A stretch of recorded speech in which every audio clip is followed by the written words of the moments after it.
I don't know if she's there. I'm sure she was. We started in the house, and then, because we've met Jeff.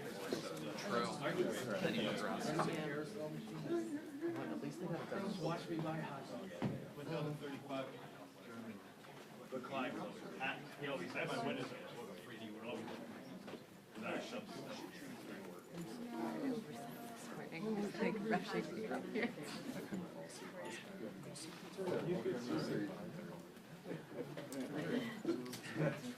Oh, I think that random touchdown was set up.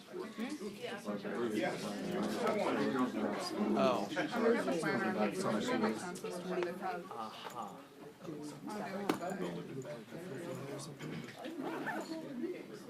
Wait, no, ignore me, I'm on the wrong day. Oh, Arthur! No, I've had Monday.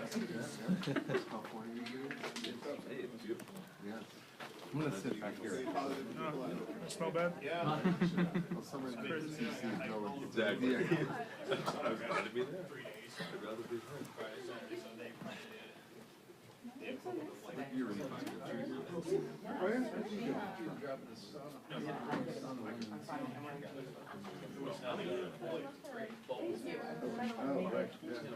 He looks like a. Well, you speaking of Chad's Michael, right? Yeah. He looks.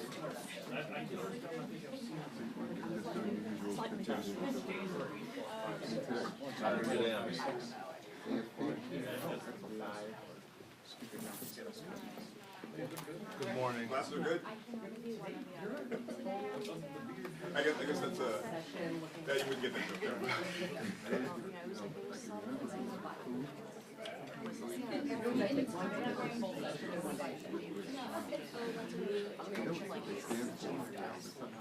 Well, there's someone, I don't know if it's his or someone else. It's my bag. Buddy, when you're in the gap, just make the questions a little bit shorter.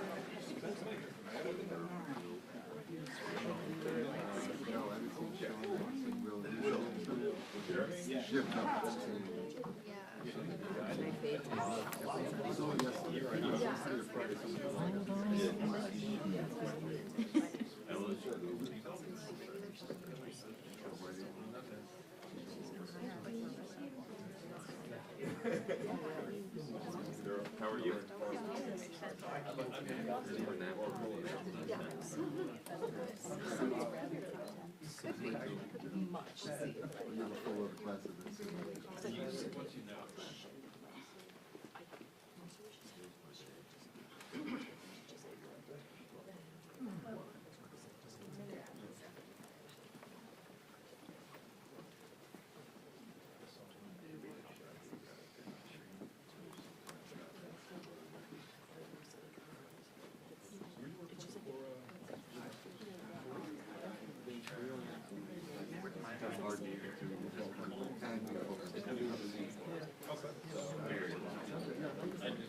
I mean, you could sit there too.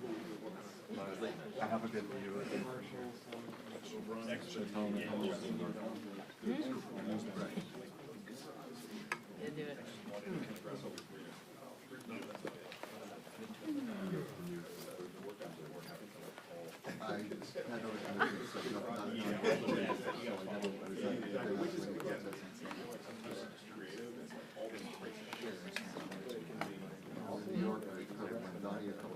Do it. Oh, yeah, he's not terrible.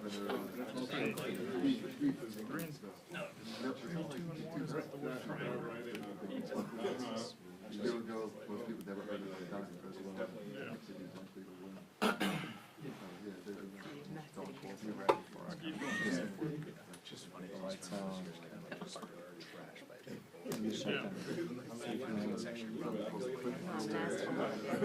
not terrible. asking about those emails and pitching those to me. Not happy. Our rookie defense is better. Our defense does look decent. There's a 2-day conference in New York. There's always doing the Euro. They just wanted to do it.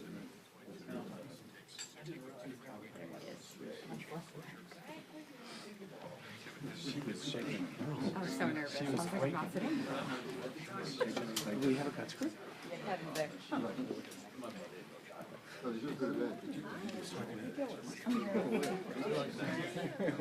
Groundhog Day.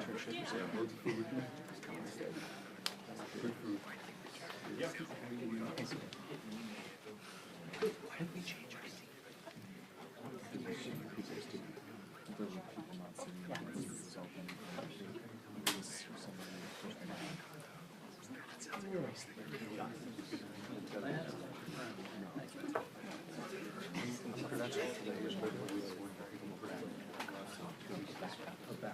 Somebody or they lose their badge or their passport or something like that. Good. Thank you. Thanks. I don't think that's happening. So how was it? What's that? Oh, yeah, of course. It was awesome. Well, that's what I thought.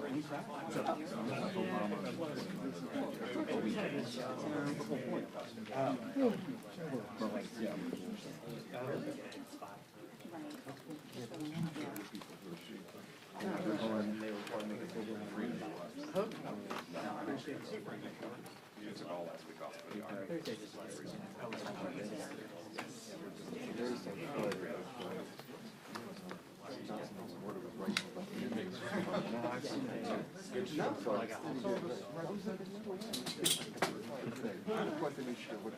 No, well, naturally, but it's true. The experiment is on.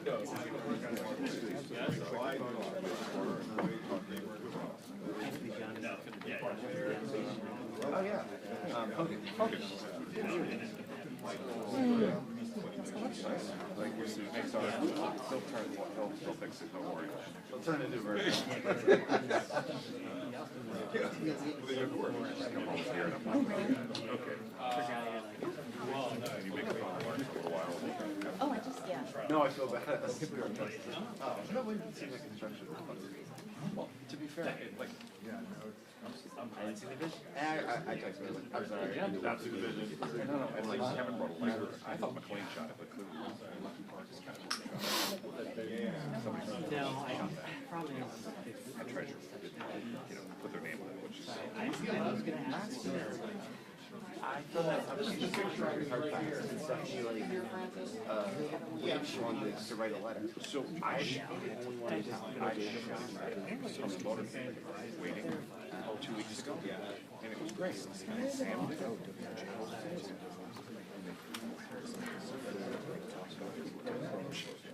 you know how they wait there in the van? I just opened the hatch.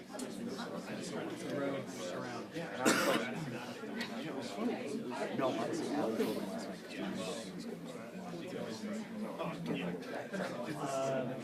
Because he was still sprinting on the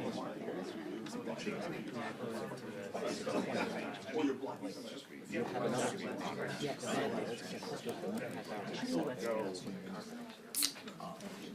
but he's professional, but he did that.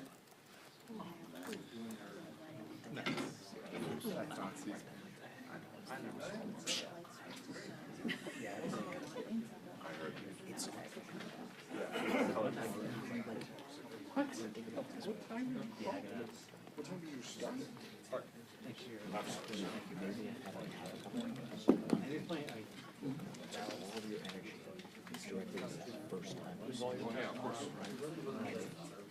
Comes before the show. Your brain is used to like adrenaline. I crashed. My adrenaline flowed out. And I was like, oh, I never thought of it that way. I've never had anything before GMA. It's all just after. And so like, I was like, so what happened was, I said, he's canceled votes in the House 3 times. It's the 4th week that they haven't voted. They haven't voted for him. And so people were like, which one is the truth? Official texts me and he goes, am I? Yeah. I was like, no, Well, he's got to explain, like, they last voted before the shutdown, before the shutdown, so now it's before. I mean, technically, like, it wasn't wrong, but like,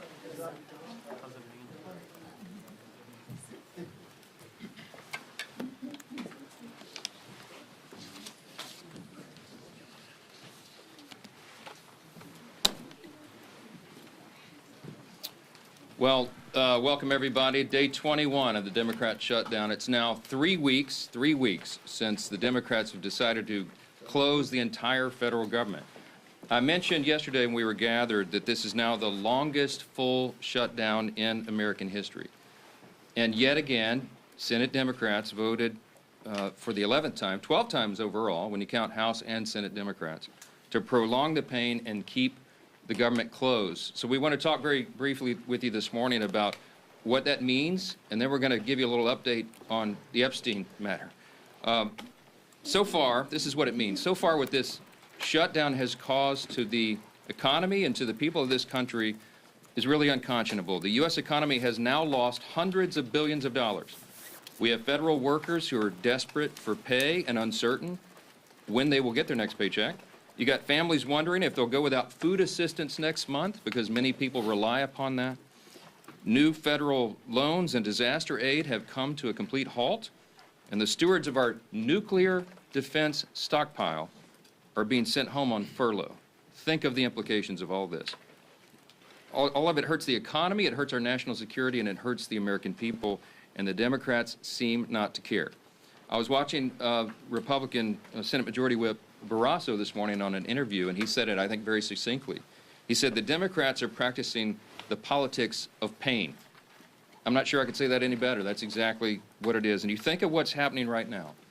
Think of what they have demanded in exchange as a ransom, the hostage they've taken to reopen the government. They're demanding taxpayer-funded health benefits be restored to illegal aliens. They're demanding that we spend billions of dollars overseas for ridiculous programs that the American people do not support. They want to claw back the $50 billion that we just got signed into law on July 4th to support our rural hospitals and all sorts of other crazy things. They're demanding taxpayer-funded health benefits for illegal aliens instead of agreeing to pay our men and women in uniform and provide vital health services and all the things that our most vulnerable Americans depend upon. It is unforgivable. And this is an indisputable fact. Everybody can see this, and everybody in this room knows what I'm about to say is true.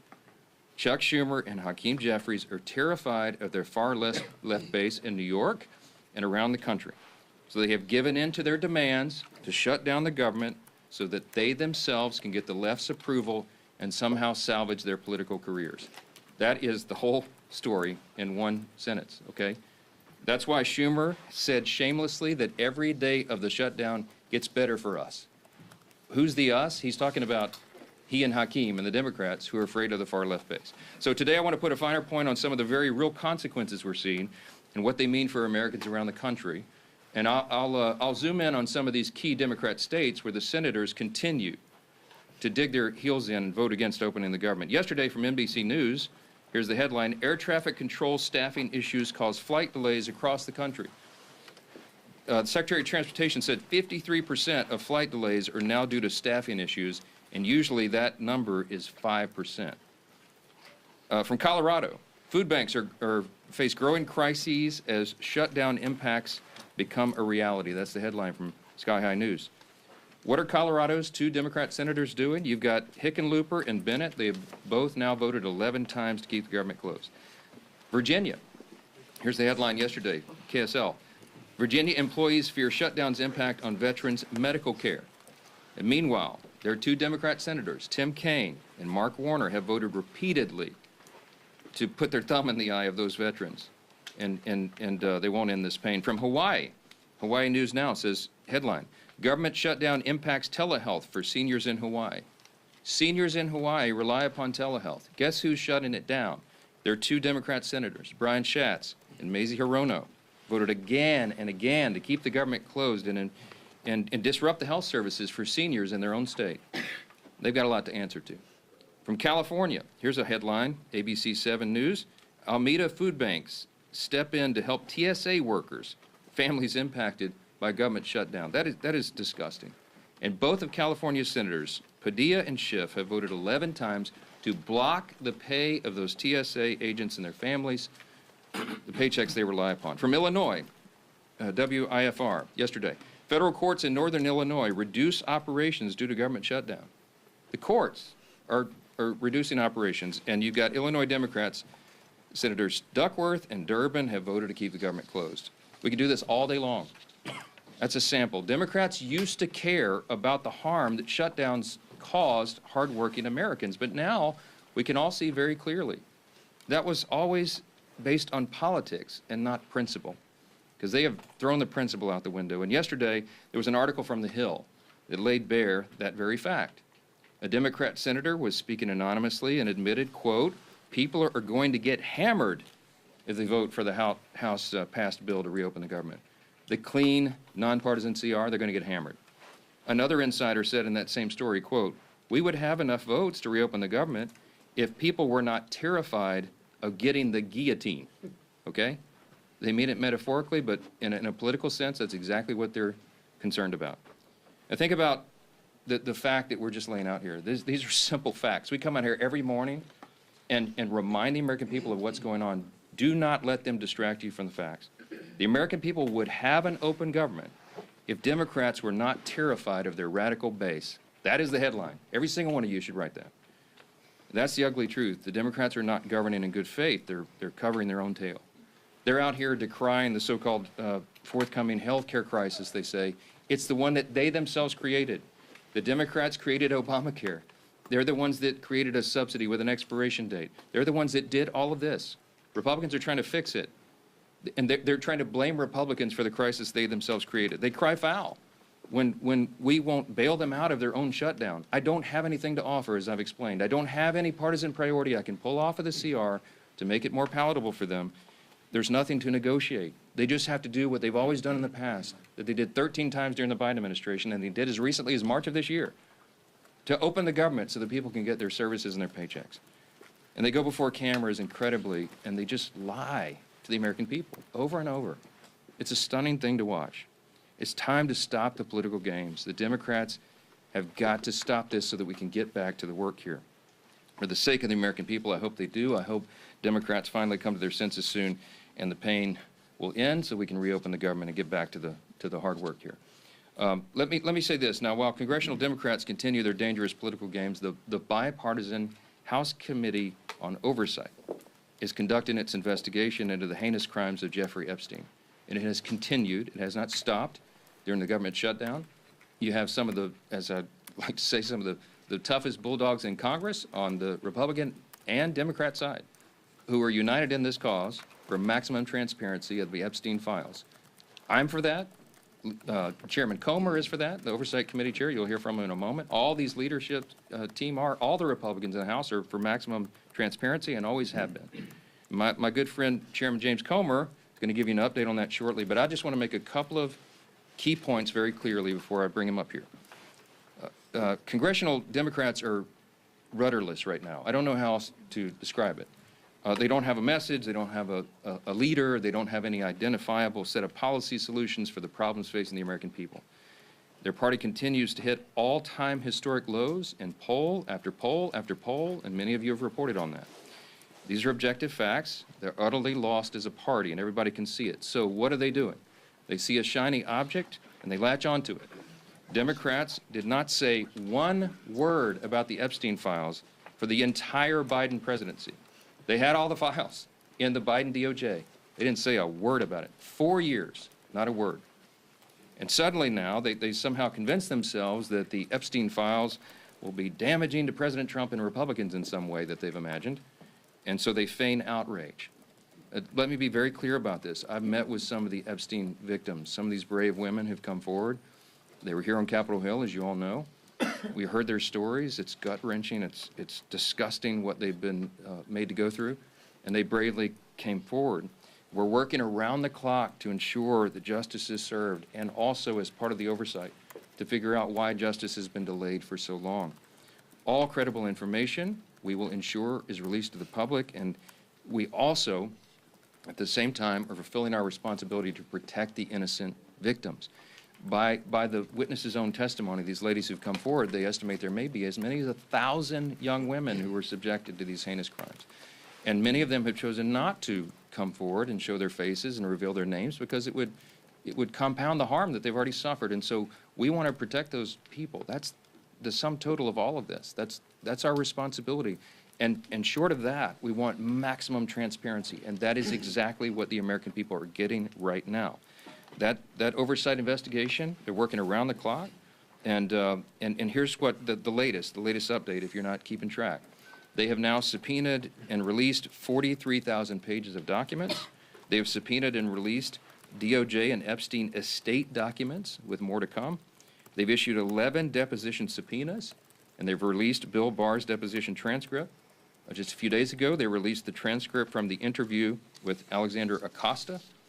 They requested and begun to receive suspicious activity reports from the Treasury Department, and the department is fully cooperating in that.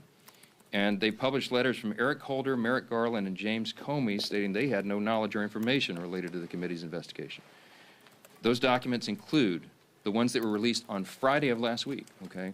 The Epstein estate documents include his personal phone logs, his travel logs, his financial records, the ledgers that many people have been wanting to see, and even his daily calendar. The investigation and continued document release is ongoing even as we speak. And let me say this clearly as well. The bipartisan House Oversight Committee is already accomplishing what the discharge petition, that gambit, sought, and much more. The Epstein estate files that have been this new treasure trove, the third batch of information released right now, was not even included in the discharge petition. Couldn't even think of it. And again, the investigation is bipartisan, it's nonstop, and it's far broader in scope than what is covered by the discharge petition, and has already yielded significant results.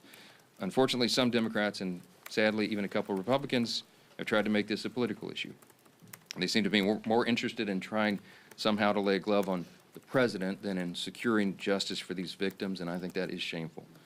But as Chairman Comer will tell you, the work of the bipartisan investigation continues, and we brought him here to share with you some of those thoughts. Chairman Comer, thank you for your hard work, and take it away. Well, thank you, Mr. Speaker. As Speaker Johnson already said, today marks the 21st day of the Schumer shutdown. Democrats' political games are hurting hardworking Americans. This week, essential federal workers won't receive their paychecks because Democrats voted against paying them. That includes Border Patrol, CBP agents, TSA, FAA staff, DOD civilians, FEMA responders, and Capitol Police officers. The overwhelming majority of Americans oppose this Democrat shutdown.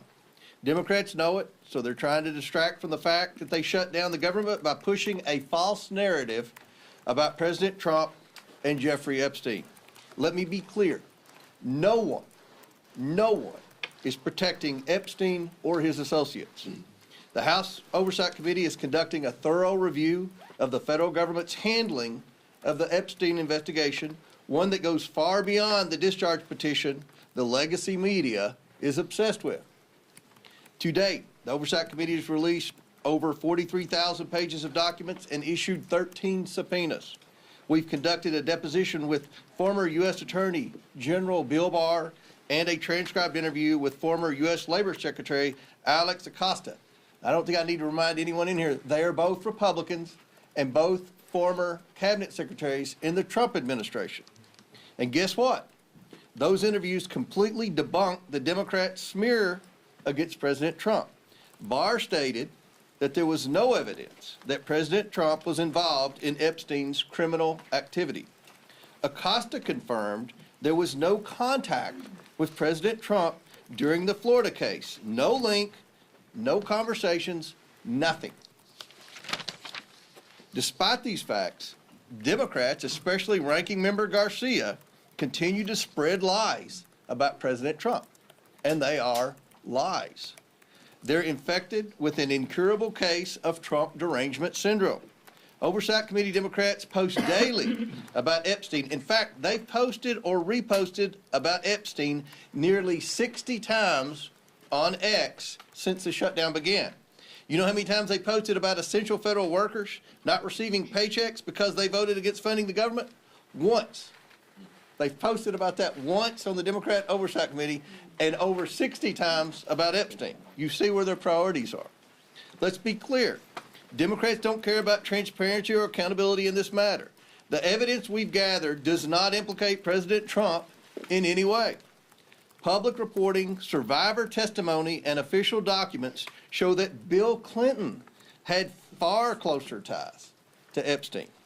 We're working to bring former President Clinton in for a deposition, but the Democrats aren't helping one bit. You would think, since we've already brought 2 former Trump cabinet secretaries in, they would be willing to bring in a Democrat who's had publicly a far closer relationship with especially Maxwell and Epstein.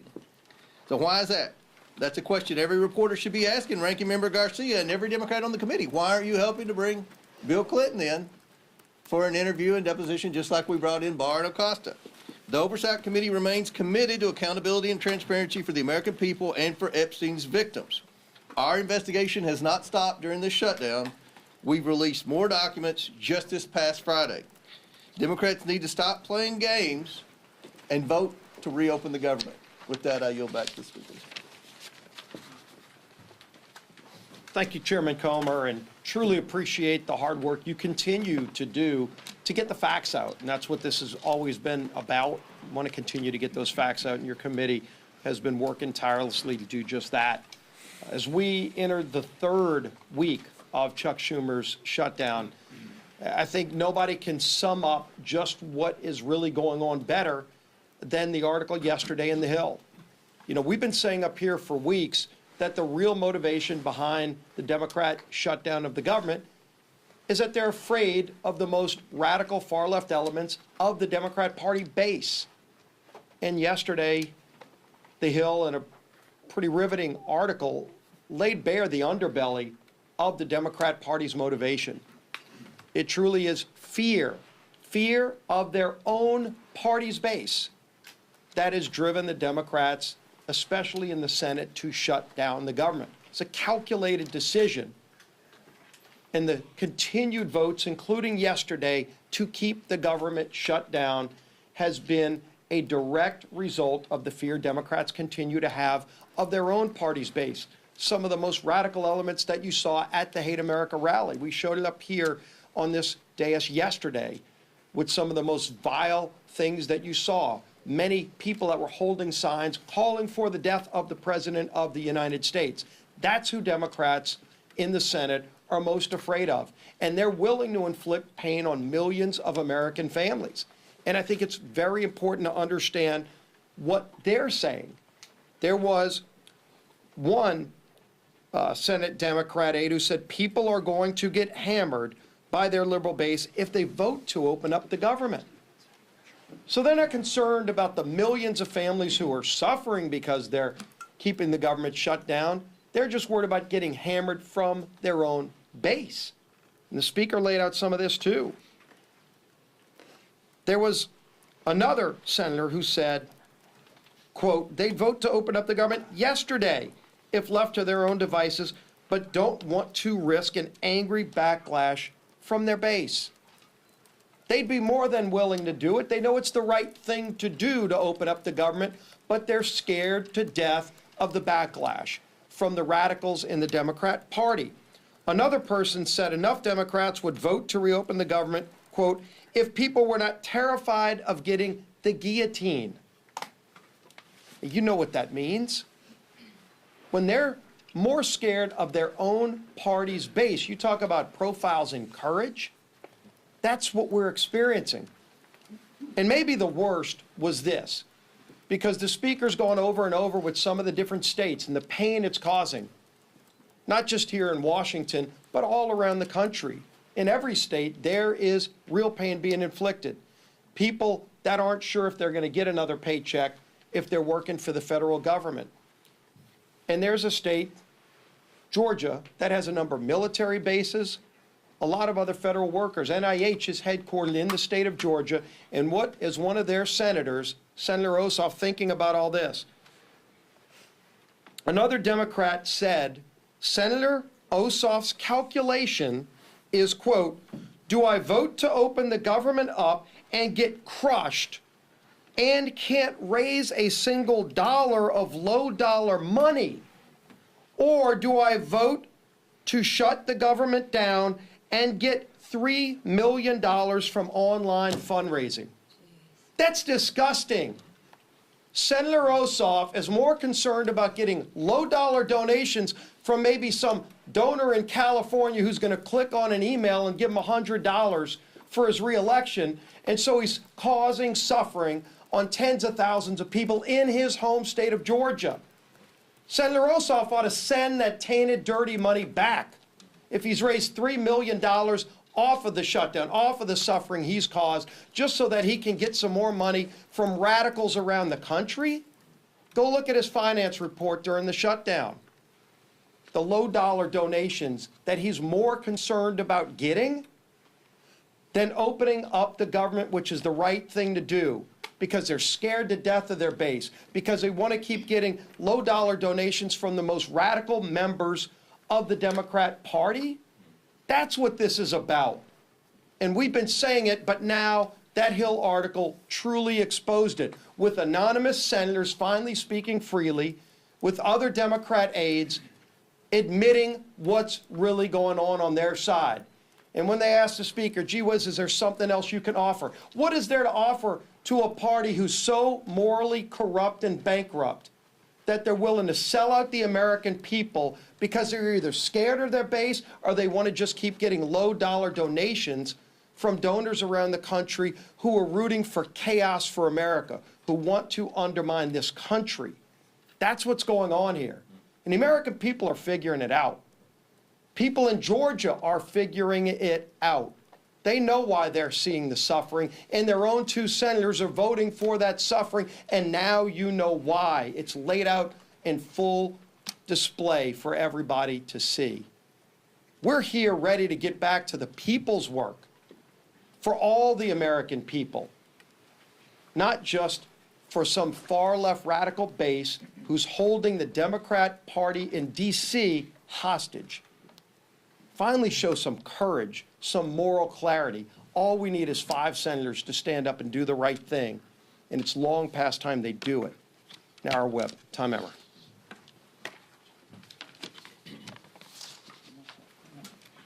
Welcome to day 21 of the Democrats' shutdown, where Democrats have now voted 12 times against funding our government. Why is that? I'm going to read the same quotes from those anonymous Democrats. People are going to get hammered if they vote for the House-passed bill. A second person familiar with the political dynamics said centrist senators are fearful of breaking with leaders while party activists are planning the anti-Trump rallies. Another one, we would have enough votes to reopen the government if people were not terrified, as Steve and both Mike have pointed out, of getting the guillotine. Another Democrat strategist said the main driver is fundraising, which Steve just went over.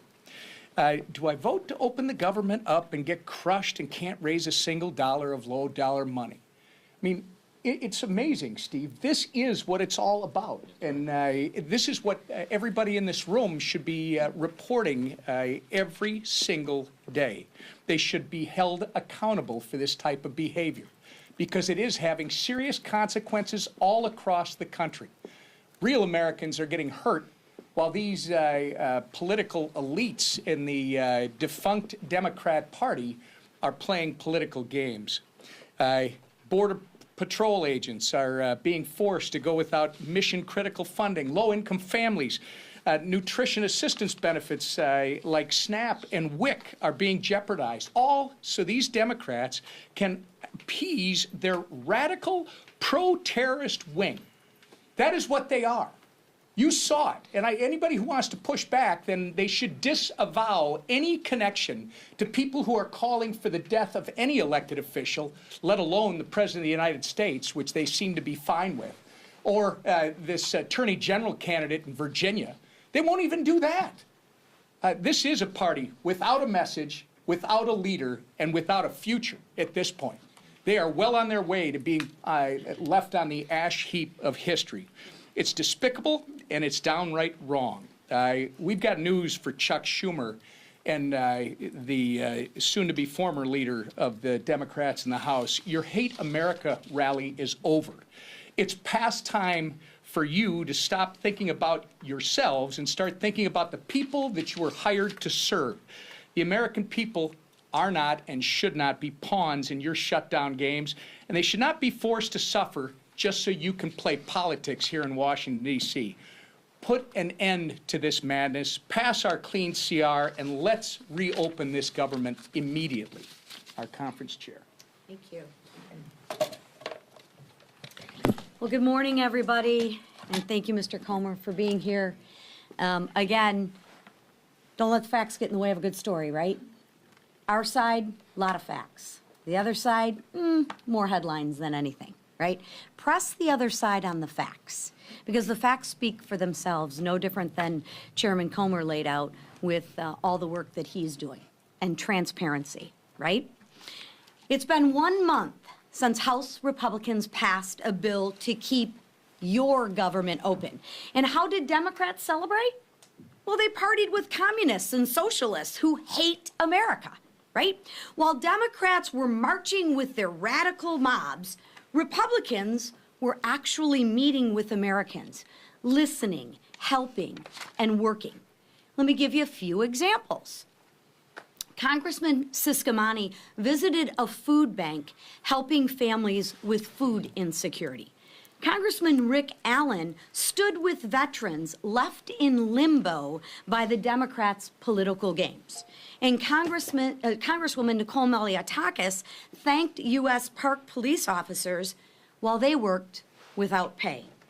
That's the contrast. Because as the leadership team behind me said, I'm sure those low dollar amounts that they're raising, they're probably giving those monies back to the food banks and those people, right? No, they're putting it in their pockets. Republicans are working to help constituents navigate the chaos Democrats created when they chose to shut down the government. And the government and a shutdown should never be used for more wasteful spending. Democrats are performing for their radical audience. We see it time and time again. One side shows up for the American people. The other side shows off for their social media. The bottom line is this: Democrats are not fighting for you.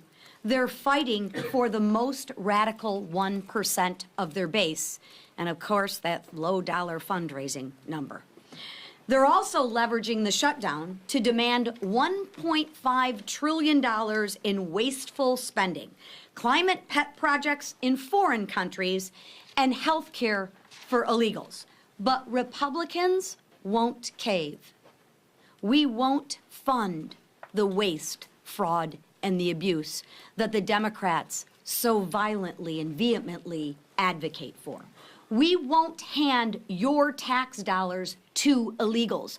Those are your tax dollars. And we won't let radicals dictate America's future.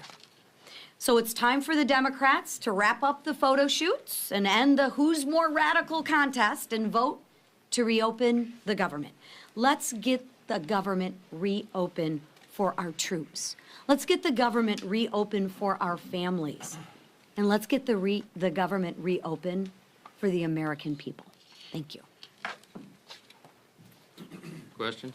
Far right, yes, sir. Yeah, a CR is only one way to fund the government, and some of your members are kind of uncomfortable with being out on recess for a month. So why not bring everybody back, work through the appropriations that you haven't passed yet, and sort of do an end run around Hakeem Jeffries?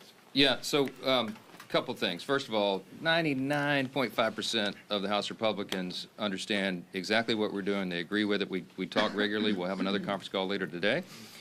They have been out doing very essential, very important work in their districts, and their constituents appreciate that. I mean, they've been everywhere because, as Chairwoman McClain said, they've got to help cover the bases for the crisis that's been created by the Democrats. Now, the calculus and the strategy on when I bring everybody back, people have said, are you going to change your strategy? And I've said to you all very plainly in good faith, we don't have a political strategy here. I don't have a strategy. We're just trying to do the right thing. We did what has been customary here and passed a simple CR. Again, this is really important, and it should be a headline in your journals as well. This is the first time in history that any party has shut down the government over a clean CR. It's a clean CR. That's the whole thing. There's nothing much more we can do. With regard to appropriations, the House Appropriations Committee has done its work. They got all 12 of the bills through committee, bipartisan fashion, by the way. Got them through committee. Now we got 3 off the floor. Senate got 3 off the floor. They don't match exactly, so they're going to conference committee. The appropriators are working during this period when we're not here on the floor. They're working and coordinating amongst themselves across the aisle and across chambers to get the next batch of approps ready and teed up for House passage. As soon as we get back to regular legislative session, we look forward to doing that, and the clock is ticking. Remember this as well. The CR was set to November 21st. Was that a random date? No, that date was chosen by Republicans and Democrat appropriators, decided upon to allow for 7 additional weeks so they could finish the job that you just asked about. Right now, the great irony is the Democrats who say they want everything to be done, they are the ones that are eating up the clock. They're preventing that very thing from happening. So many of you have asked me in the hallway, is November 21st going to allow enough time? That's becoming a very dicey prospect right now because we need every single day. Now, the appropriators are working right now. As we speak, they're working on it. I myself have spoken to appropriators in the Senate on the Democrat side. I mean, we're trying to prepare this work and to get it done as soon as possible, but it is true that the pressure gets turned up every day of the calendar that's eaten up by the Democrats' political nonsense. Back row, yes, sir, on the best. Thanks. CBS News is out with reporting this morning that a pardoned January 6th rioter was charged and arrested this week with threatening to kill Hakeem Jeffries. Do you have any reaction to that? No, terrible. That's the first I've heard of that. I don't know anything about it. But anybody who threatens to kill any political official, we denounce it absolutely. They ought to have justice fall upon their head. All right? How about that? Yes, sir. Second row right here. Thank you, sir. The Senate has sort of had this will-they, won't-they relationship with a Russia sanctions bill that has overwhelming bipartisan support. Would you like to see the Senate have a more accelerated timeline? And if they pass it during the shutdown, would you bring the House back to vote on it? Well, I don't anticipate it'll be passed during the shutdown, but there is a big appetite among Republicans, House and Senate, I can tell you, for tough sanctions on Russia. The president, as you know, you can take him at his own word, he's lost his patience with Putin. He's not a good faith operator. Obviously, he's the aggressor in an unjust war, and it needs to end. The president's using every leverage point he has to bring that a resolution, bring an end to that war that's killed so many people and cost so much money, and it's just been a terrible thing. Everybody on the world stage, I talked to my colleagues, my counterparts, the speakers of the various parliaments of the other free countries, the G7 and others, and everybody's unified on this. Everybody wants this to end. President Trump's the only strong enough figure on the world stage who has a chance of doing that. And you know he's bent over backwards to make it happen. Now, what we need right now is we need good faith on the part of Russia and Ukraine, that they would come to the table to work on a diplomatic solution to bring this to an end. The president's trying to force that in every way he can. The Republicans in Congress are ready to provide support for that, and any leverage that we can, including sanctions, we're open to, and we'll see how that develops. For sure. Mr. Speaker, getting back to the threat to Hakeem Jeffries, this is one of a number of individuals that were pardoned as a result of January 6th who have been rearrested on various charges. Did President Trump make a mistake by just offering up a blanket pardon for every single person that was convicted as a result of I don't know any of the details of this at all. I don't know who's been alleged to have been involved in this. I will say that anybody who threatens political violence against elected officials or anyone else should be have the full weight and measure of the Department of Justice on their head. I trust that that'll happen. I hope it will. We are intellectually consistent about that, obviously. I will tell you this. The violence on the left is far more prevalent than the violence on the right. Don't make me go through the list. You all know it. All of these the assassination culture that's been advanced now, this is the left in almost every case that is advancing this and not the right. So let's not make it a partisan issue. You don't want me to go there. We're just going to say anybody, any deranged individual, this has to stop. And the rhetoric that you saw on display on Saturday, we highlighted yesterday, it plays into this, okay? There are people that get triggered. There are deranged people in society when they hear elected officials participating in a rally that was paid for by Soros and sponsored by communists with signs and placards and mantras that were repeated that we should bring death to, fascist politicians. What they mean is they call every Republican a fascist now. They're calling for the death of elected officials. Please, enough of that. We got to stop it. Stop the rhetoric, stop all the nonsense, and stop the violence. What about the blanket pardon, sir? Was that the blanket pardons? Was that look, I'm not going to address it because I'm not sure of the details of this, and I think we've said enough. You know where we stand, and every one of you should stand there the same way. We denounce violence from anybody, anytime. Those people should be arrested and tried. Mr. Thanks. Speaker, should the president have bipartisan negotiations to end the shutdown, why isn't he involved?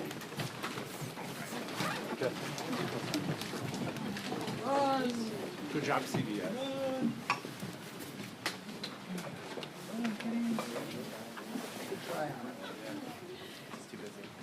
My favorite is when Lisa McLean rolls her eyes and stares at me every day.